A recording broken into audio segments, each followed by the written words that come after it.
ضیاء الحق تاریخ کا حصہ ہے، ایوب خان تاریخ کا حصہ ہے، دونوں عامر تھے، لیکن آپ یہ کہیں گے ہم صدر نہیں مانتا تو آپ کے نام ماننے سے وہ حقیقت پتہ چینج ہو جائے گی نا۔ میں نے کینیڈا کی مثالیں دی ہیں کہ انہوں نے انڈیا کے ساتھ انہوں نے ٹکر لے لی کہ اگر ان کے بندے کو وہاں مارا گیا وہاں پہ شہری کو۔ آپ نے بڑی ایک اہم بات کی تھی یہ ربیہ کے سوال کے جواب میں کہ انسٹیٹیوشن جو ہے یا سسٹم کہہ لیں چلیں یا سنڈیکیٹ کہہ لیں جو بھی ہے، یہ تو کبھی اپنے لوگوں کو وہ خود اکاؤنٹیبلٹی کرتے ہوتے ہیں، خود جو بھی انہوں نے کارروائیاں کرنی ہوتی ہیں، جو بھی کورٹ آف انکوائری بناتے ہوتے ہیں، وہ ہمیشہ ریئیکٹ کرتے ہوتے ہیں۔ جو ہمارے جو بڑے بڑے افسران ہیں 3 اسٹار ہوں 4 اسٹار ہوں، ماضی میں ہم نے دیکھا جنرل بیگ صاحب کی اور اس کے بعد جنرل درانی صاحب کی، ان کی اگر وہاں پہ آپ کو یاد ISC اصغر خان کیس میں سپریم کورٹ نے بلایا تھا تو جنرل کیانی صاحب نے ریئیکٹ کیا تھا اور بعد میں جو فیصلہ آیا تھا اس پہ ڈیفینس منسٹری نے امپلیمنٹیشن بھی نہیں کیا تھا۔ آپ کی دفعہ آپ کیا دیکھ رہے ہیں کہ اس دفعہ سسٹم یا سنڈیکیٹ جو بھی ہے تو انہوں نے کہا جناب کہ ہم شاید ان کی اس طرح نہ کر سکیں، مشکل ہو جائے گی ہمارے لیے، چلو کیس ہے وہاں پہ عدالتوں کو کرنے دیں، پھر ہمارے لوگ اگر ہیں تو ہم کیوں ان کی ذمہ داری اٹھ لیں، ہم کیوں بیگج لیں۔ سو جنرل فیض امیر صاحب اینڈ کمپنی جو ہیں اس طریقے سے فکس ہوں گے، عدالتوں کے ذریعے ہوں گے؟ دیکھیں روف، پریکٹیکل بات یہ ہے کہ 2-3 عہدے ایسے ہیں فوج میں جن پہ فوج افورڈ نہیں کرتی اسکروٹنی، بیکاز فوج کا انسٹیٹیوشن کا سروائیول اور ورکنگ بھی ایک خاص ہے نا، یہ جو سویلین انسٹیٹیوشن تو نہیں ہے۔ آپ وہاں لوگوں کو مرنے کے لیے تیار کرتے ہیں کہ یار جا کے وہ جان دے، تو آپ کو سرٹن چیزیں ہم اس کو ہر چیز نارمل فرمے میں نہیں فٹ کر سکتے لیکن 2 پوزیشنز ہیں، فار ایگزامپل آپ کا کو کمانڈر، آپ کا DGI، آپ کے آرمی چیف، یہ بڑی کرٹیکل پوزیشنز ہیں۔ اس کے اوپر جب آپ پریسیڈنٹ نہ سیٹ کرنا چاہیں کسی کی آؤٹ سائڈ انٹرفیئرنس کا، تو اس کی وجہ صرف یہ نہیں کہ آپ بھی پیٹی بھائیوں کو بچا رہے ہیں،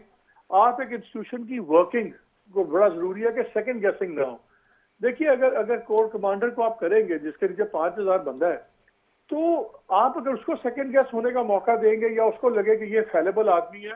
تو کون اس کے آرڈر میں بننے پہ تیار ہوگا؟ نہیں یہ مالک تھوڑی سی میرا خیال وہ کریکشن کر لیں، we are talking about the serving generals, we are talking about the ex general, جیسے جنرل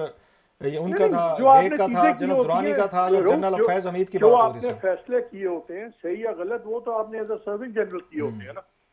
تو اگر آپ ہائنڈ سائٹ میں بھی ججمنٹس کریں گے تو آپ کی انسٹیٹیوشنل بیکنگ اگر نہیں ہوگی انکویسچنڈ، تو پھر لوگ بڑے بڑے فیصلے نہیں کریں گے۔ اب پرابلم یہ ہے کہ فیض صاحب کوئی موسٹ فیورٹ لسٹ پہ نہیں ہے، ایک اور بھی بہت سینئر افسر جو بھی بڑی سینئر پوزیشن میں ہیں وہ بھی موسٹ فیورٹ لسٹ پہ نہیں ہے۔ تو اگر آپ یہ چاہیں کہ ٹھیک ہے یار کورٹ کے تھرو اگر کسی کو حساب کتاب ہو جائے، تو آئی تھنک یہ انسٹیٹیوشنل چیزوں کو ڈسٹرب نہیں کرتا۔ تو اف somebody else کسی اور کے ہاتھ گندے ہو رہے ہیں اور معاملہ صاف ہو رہا ہے، تو میرے خیال ہے انسٹیٹیوشن کے لیے تو ون ون سچویشن ہے۔ آپ نے کوئی پوچھنا سوال؟ جی آگے چلتے ہیں، کچھ سیاسی معاملات ہیں۔ ایک سیاسی معاملے سے چلنے سے پہلے نا 1-2 اور سوال مالک صاحب سے میں پوچھ رہا ہوں، پھر سیاسی طور پر مالک صاحب حالانکہ اس وقت بڑی خاص جگہ میں موجود ہیں لیکن میں نے منت ترلا کر کے پکڑ لیا ہے۔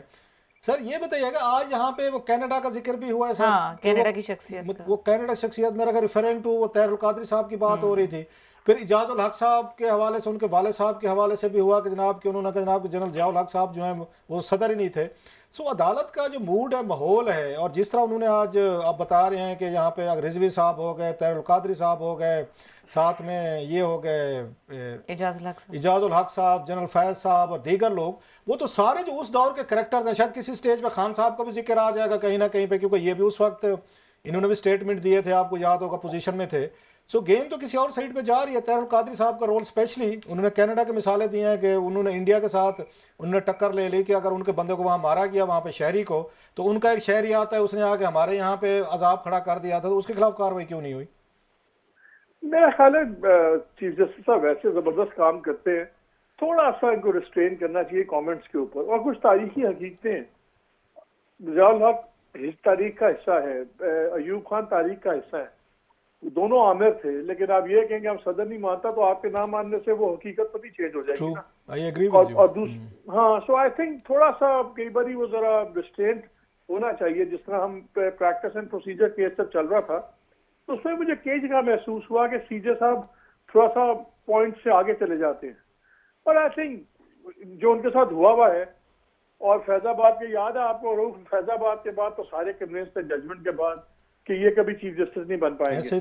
اور ہم نے ریفرنس بھی دیکھا، سب کچھ دیکھا، تو میرا خیال ہے تھوڑا سا ہیومن مارجن دے دیتے ہیں، اگرچہ ہونا نہیں چاہیے.